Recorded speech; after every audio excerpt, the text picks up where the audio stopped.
We are going to be moving on to our NFL Pick'em Week 7 edition.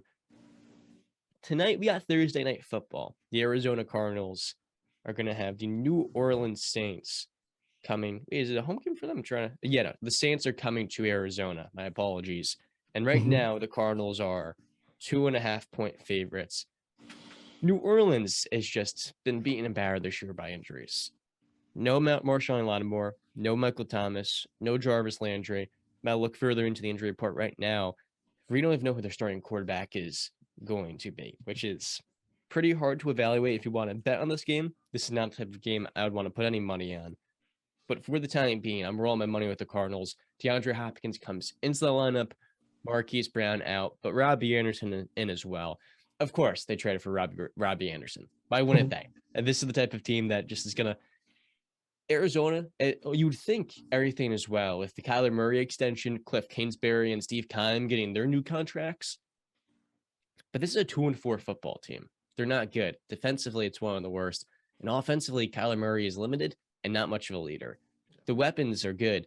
But right now in Arizona, this is one of, if not the worst situations in football. Yeah. So literally while you were just talking there, John, I went on to our NFL Pick'em, the Yahoo what would you call it? Group that we're in and I just changed my pick from New Orleans. I picked New Orleans and I just changed it to Arizona because too many injuries on New Orleans. D-Hop's coming back. So I just think, and it's in Arizona. I just think Arizona's going to be able to pull it off. But I can't agree with you more. Listen, I was trying to think how to explain Kyler Murray, right? Because I've just watching him play. It doesn't look like a pro football quarterback. He really doesn't. And I was, obviously I was on, I think I was on TikTok and I was just scrolling whatever, right? And then a LaShawn McCoy video came up of LaShawn basically saying Kyler Murray plays like a high school quarterback. He plays like a high school quarterback out there. And all that stuff he's doing, running around, whatever, creating these insane plays, that's cute and all, but in reality, and I said this after that big win that they had against, was it Vegas, I think, were the final second win. I said this the next day when we talked about it. I said, yeah, that's cute and all, but guess what? That's not going to win you multiple games. That's not a winning formula. Him running around freaking 100 yards and then throwing the football or running in for a touchdown. It's not going to work. So it just rang true, and I heard Shady say that, and I can't agree more. He doesn't play like a professional quarterback in the NFL. And I don't know if it's his coaches. I don't know if it's him being too stubborn and not wanting to learn, but I don't think it's going to work. Listen, this kid's got insane talent. That is undeniable. But he just doesn't play professional quarterback. So, but I'll take Arizona this week, but yeah. It's really the scheme that he plays in because of who he is and the character. An air raid offense. It's not the Tom Brady method, working your way down the field slowly and methodically. And that's what you're so used to as a Patriot fan. With this Cardinals offense, it's big plays, highlights, a little bit like what we're seeing now in Justin Fields in Chicago, but this Arizona offense is light years ahead. What they're trying to do is just make Kyler comfortable. He's been running this style of offense since he was in high school, BCAP. Shady McCoy is a great listen. Pittsburgh finest. I think he's not from Pittsburgh, but he went to Pitt. But yeah, man, it's just the scheme, and really because of Kyler. And I think Cliff Kingsbury this year has done not a terrible job because of what he's working with. But I don't know if DeAndre Hopkins is going to fix much of this. I am invested, though. I got him in some fantasy leagues, so we'll see. I'm excited to see D-Hop back on the field. I said in the beginning of the year, I trashed the Arizona Cardinals, and I was like, without D-Hop, if they don't get off to a decent start, their season's going to end very, very quickly. And looking at the NFC West, nobody has ran away with the division. The Cardinals are sitting 2-4, the top of the division. The top two teams are 3-3. I'm not saying the Arizona Cardinals are going to win this division, but they're getting D-Hop back at the right time. They're still in it. So I'm going to roll with the Cardinals. I think D-Hop's going to make an instant impact and show the world why he's still a number one receiver. And when he's at the top of his game, he's a top 10 receiver in football. And just as recently, I'll go as far as what Brandon's saying, top 5. So I'm going to roll with Arizona today. I got nothing else for that game. Next up, the Nope. Falcons are going to Cincinnati. Who This that? is Who that? Who they say gonna beat the Bengals? the Falcons. That's who's going to beat the Bengals this week. Messed up, bro. So I'm on the BetStamp app right now, and the Bengals are 72% favorites this week. Are you sure about that?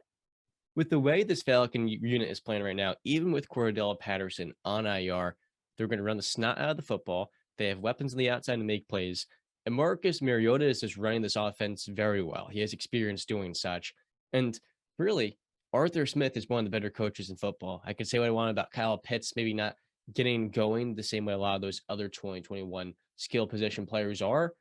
But I got the Falcons taking this one this week, and they're 6.5-point underdogs. I get they're on the road, but that one surprised me. The Bengals this year have not been world beaters. I think even against the Cincinnati defense, the Atlanta Falcons are going to be able to get going early. They're going to put points on the board.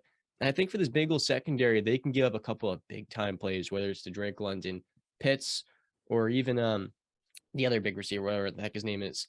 I got the Falcons taking this one this week. That's what's going to lead us to our sponsor for this episode, BetStamp. If you're getting into sports betting, one of the best ways to feel comfortable is by knowing the market. It's the most important thing than anything. And with BetStamp, they'll give you all the sports books that you want in one single place. All you have to do is sign up, download the app first, and use our referral code at WISEGUYS, WISEGUYS to get started today. Join us in the BetStamp app. We'll be posting more of our picks on our social media accounts so that you can stay up to date with the latest. And most of all, the app is free. Give it a shot. Let us know what you think. I'm new into sports betting. I want to be, familiarized with what the market is. And this right here truly is one of the best ways to do it. So thing one and thing two, what are your guys' picks? Okay. When it goes with Cincinnati, I'll be honest with you. This past week, I think we finally saw the best version of them on offense. I think we saw the best version of Joe Burrow. And obviously, Jamar Chase is going to be Jamar Chase, but they looked good moving the football. And I remember earlier in the season, Brandon thought, I think it was the game against the Jets, that was the game that they were going to start to take off. I think this is the game that starts to get them to take off. After doing that offensive showdown with the Saints, I think they're going to come into this week. I'm a believer in the Falcons, and I'm with you, John. What were the Falcons? Plus 6.5. That's a bet that I would take, but I do think ultimately Cincinnati comes out on the top here, and I think Joe Burrow just keeps shredding, man. I really do. Well, listen, I think Cincinnati's going to win. I think they got to win. Listen, they're playing for something much more than Atlanta's playing for. Atlanta's really more of the team that will spoil things for other teams. So Cincinnati's just got to be weary of that, and they've just got to go in there, tunnel vision, not take these guys lightly, do their jobs, play smart football, get the job done. I mean, this really shouldn't be an issue. This really shouldn't be a game like that we're like, oh, the Falcons have a chance to win. It really shouldn't. So the Bengals need to go in there and they need to take care of business. But yeah, I have Cincinnati taking it. I don't know, BCAP. The Bengals are a better coach team. Defensively, they have a few key playmakers in AJ Terrell, Grady Jarrett, and some young, good, talented players. I think the Falcons are going to cover at the very least, even if they don't win this game. Looking at the Bengals matchups this year, outside of the Jets game and the Dolphins matchup, they've all been really close, all within 3 points. And I think Joe Burrow, he hasn't been his best this year either. So when talking about Zach Taylor's play calling, it's been a detriment. That's not going to change this week. Whereas the guy on the other side of the football, this has been better, straightforward. Can't argue. So our next game is, sorry, I'm rolling between the BetStamp and the Yahoo Sports app, is the Detroit Lions at 1-4 going into Dallas at 1 o'clock. Now, the biggest story with this game will be Dallas's quarterback and number 4, Dak Prescott. Dak is back. He's officially I'm taking back. the Cowboys. Let's put that out there. I'm taking the Cowboys. All right. Dak is back. He's coming back. He's been ready basically since like last week. So he's good. Full participant in practice, but it hasn't been decided yet. No, he's come. Trust me. He'll be there. He'll be suited up. 1 o'clock afternoon in Dallas. He'll be suited up, ready to go. And listen, we know about this Lions defense. It's one of the worst in the league. So I think this is a perfect game for Dak to come back. Not a tough game, not a tough defense. He can shake off any rust that he has, any mistakes that he's probably going to make. I wouldn't be surprised if he turns the football over just because he's got to get, back used to playing real time and fast football. But I just see this Cowboys team beating them. I think they're going to be able to run the football all over this Detroit defense. Zeke looked really good last week. Tony Pollard has still got those electric plays. And yeah, give me the Cowboys. Yeah, I'm gonna roll with the Cowboys too, but more so because I don't believe Detroit can hang with some top tier defenses. That's why. I think Jared Goff is exposed when he plays elite defenses. We saw it against New England; they were shut out. So I think Dallas's defense is scary. Micah Parsons is going to eat them up. And yeah, quarterback, I think they can go another week without Dak here. I think last week they were a Dak away from probably beating the Eagles. So this week, I see them winning no problem. I got the Cowboys winning by probably a lot.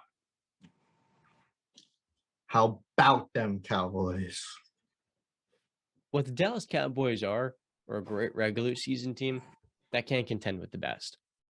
The reason why is straightforward: good, but not great quarterback, below average, and certainly flawed head coach. In the regular season, though, we all know what a top 3 defense can do for you. And an offense that runs the football well, has very dynamic weapons, though CeeDee Lamb hasn't been as good as we would hope, and most of all has continuity. Dak Prescott's returning from the thumb injury. He's going to be an immediate upgrade over Cooper Rush. We all know Cooper Rush is a good backup. Dak is about 2 levels above, and I'm expecting the Cowboys, with their incoming slate of games, they're going to win 11 or 12 games, and they're going to be the top wild card in the NFL this year. We'll see if they can win a playoff game, but I got the Cowboys easily today.